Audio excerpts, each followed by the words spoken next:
بسم اللہ الرحمن الرحیم۔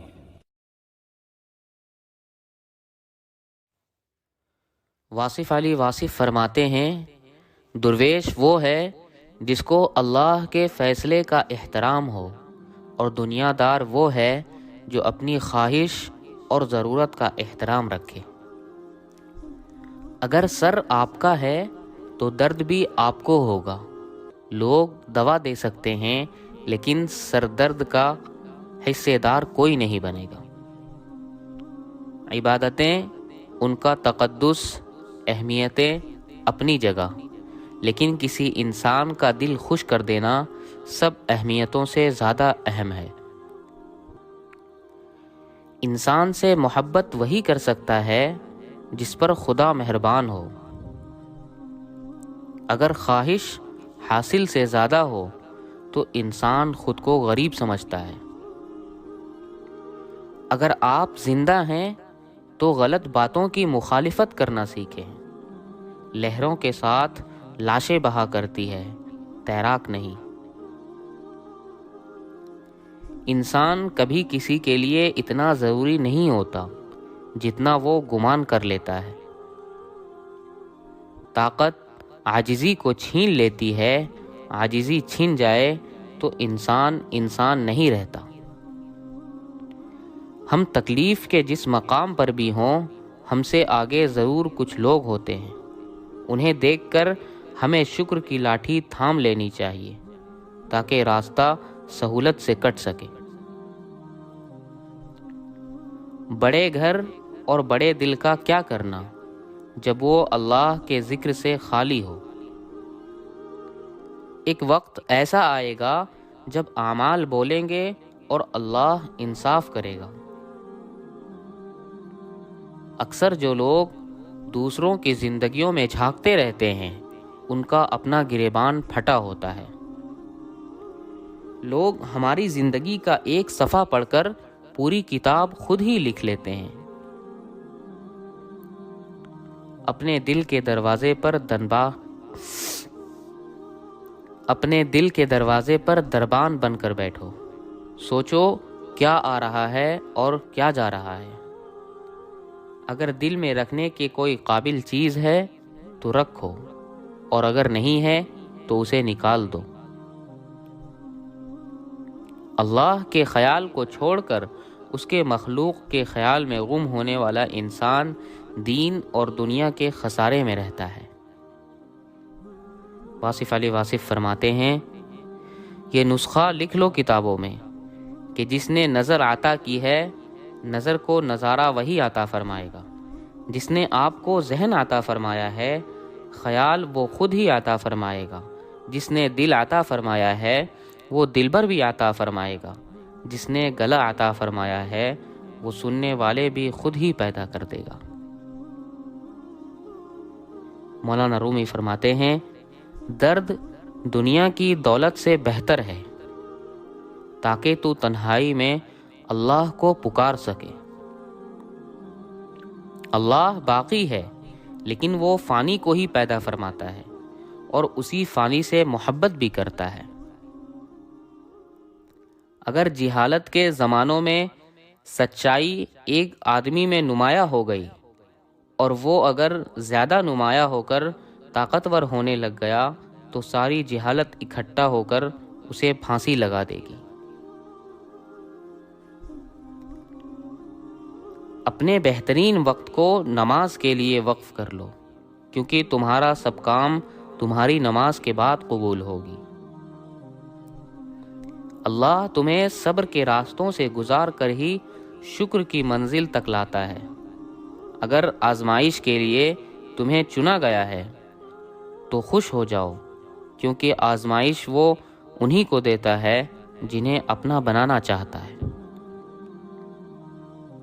اے انسان، تمہاری خوبصورتی، تمہارا جمال، تمہارا حسن، جوانی کا نشہ، دولت کا غرور، تمہاری قابلیت کے چرچے، تمہارا ہنر، سب ایک دن ختم ہونے والا ہے۔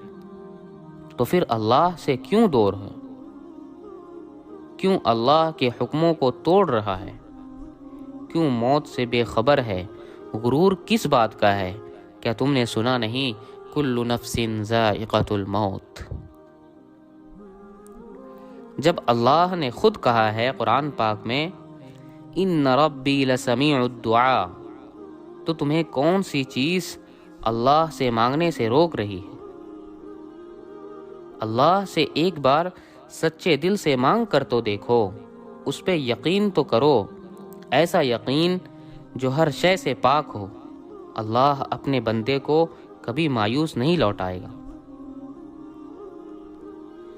زندگی میں کچھ بھی اللہ کی مرضی کے بنا نہیں ہو سکتا۔ اللہ ہی دلوں میں بات ڈالتا ہے، دلوں میں تڑپ پیدا کرتا ہے، یوں ہی نہیں انسان اس کی طرف جاتا ہے، یوں ہی اچانک ہی کوئی سجدہ نہیں کرتا ہے۔ جب وہ تمہیں نہیں بلائے گا تمہیں سجدہ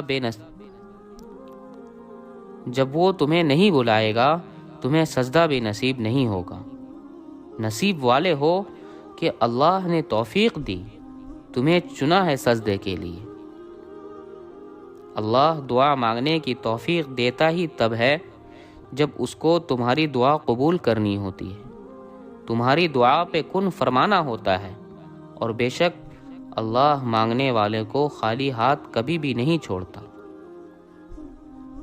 اللہ دل کے حال کو بہتر جانتا ہے، لفظوں کی بھی ضرورت نہیں ہوتی، وہ تمہاری دعا ایسے ہی سن لیتا ہے۔ کیا ہوا؟ سب کچھ الٹا ہو رہا ہے، دعائیں قبول نہیں ہو رہی ہے، تہجد میں مانگنا نہیں مل رہا ہے، بس اپنے اللہ پہ یقین ہے تو یہ سارے سوال کیسے؟ وہ تو صرف دیکھ رہا ہے کہ کیا تمہیں واقعی وہ چیز چاہیے، کیا تم اس چیز کے لیے صبر کر سکتے ہو، کیا اس چیز کے نہ ملنے پر تم اپنے اللہ سے دور ہوتے ہوئے کیا اس چیز کے نہ ملنے پر تم اپنے اللہ سے دور ہوتے ہو یا اس سے دوستی بنائے رکھتے ہو؟ اللہ جلد بازی نہیں کرتے ہیں، ہم جلد باز ہیں۔ ہر چیز کا وقت مقدر ہوتا ہے، اس لیے بس اپنے اللہ پر یقین رکھو اور دعائیں کرتے رہو۔ تمہاری تکلیف سے اللہ بے خبر نہیں ہے، وہ جانتا ہے تم کتنی تکلیف سے گزر رہے ہو، وہ تمہاری ہر ایک ضرورت، پسند ناپسند کو جانتا ہے، وہ بس چاہتا ہے کہ تم سے تھوڑی دیر اور باتیں کرے۔ وہ یہ دیری اس لیے نہیں کر رہا کہ جواب میں نہ ہے، وہ دیری صرف تمہاری بھلائی کے لیے کر رہا ہے۔ تمہیں دیر سے سمجھ آئے گی، پر ایک دن تمہارے ہر سوال کا جواب ہوگا تمہارے پاس۔ سب کی زندگی میں وقت بدلتا رہتا ہے، کبھی اچھا تو کبھی برا، کبھی غم تو کبھی خوشی۔ ایسا انسان کوئی نہیں جس کی زندگی میں وقت ایک سا رہے، اس لیے اچھے وقت میں کبھی اپنی ذات اور وقت پر غرور نہیں کرنا چاہیے، اور برے وقت میں کبھی ناشکری اور مایوس نہیں ہونا چاہیے، بس ہر حال میں اللہ تعالیٰ کا شکر ادا کرنا چاہیے۔ اپنی زندگی میں ہر کسی کو اہمیت دو، جو اچھا ہوگا وہ خوشی دے گا، اور جو برا ہوگا وہ سبق دے گا۔ لوگ کہتے ہیں کہ وقت کے ساتھ سارا زخم بھر جاتے ہیں، مگر حقیقت تو یہ ہے کہ زخم کبھی نہیں بھرتے، بلکہ وقت کے ساتھ ہمیں سہنا آ جاتا ہے۔ اللہ ان دعاؤں کو کبھی نہیں بھولتا جو تم نے اس کی رضا کے لیے قربان کر دی۔ اللہ کے لیے جو کھو دیا جاتا ہے وہ کبھی بھی گم نہیں ہوتا، وہ پلٹ کر واپس ضرور آتا ہے۔ تمہاری ادھوری دعاؤں کی قبولیت بن کر، تمہارے درد کا اجر بن کر، اللہ سے کی گئی تمہاری وفاؤں کا صلہ بن کر۔ اس خیال میں الجھے ہو کہ ابھی بھی یقین رکھنا چاہیے یا پھر اللہ سے مانگنا چھوڑ دینا چاہیے؟ جب آزمائش کا زور بہت سخت ہو جائے جب آزمائش کا زور بہت سخت ہو جائے تب جان لینا کہ یہ تمہاری تکلیف کا آخری مقام ہے، کیونکہ معجزے ہونے سے پہلے سب کچھ اتنا ناممکن ہو جاتا ہے کہ اللہ پہ یقین رکھنا بھی مشکل لگتا ہے۔ آسانی آنے سے پہلے چیزیں اتنی خراب ہو جاتی ہے کہ سب ختم ہوتا ہوا دکھائی دیتا ہے۔ کچھ تو بہتر لکھا ہے اللہ نے، جو دل ہر بار صبر کرنے پر مجبور ہو جاتا ہے۔ حضرت علی رضی اللہ عنہ فرماتے ہیں، اگر کسی پر بھروسہ کرو تو آخر تک بھروسہ کرو، آخر میں یا تو ایک اچھا دوست ملے گا یا پھر ایک اچھا سبق۔ حضرت علی رضی اللہ عنہ فرماتے ہیں، اگر کوئی تم سے بھلائی کی امید رکھے تو اسے مایوس مت کرو، کیونکہ لوگوں کی ضرورت کا تم سے وابستہ ہونا تم پر اللہ کا خاص کرم ہے۔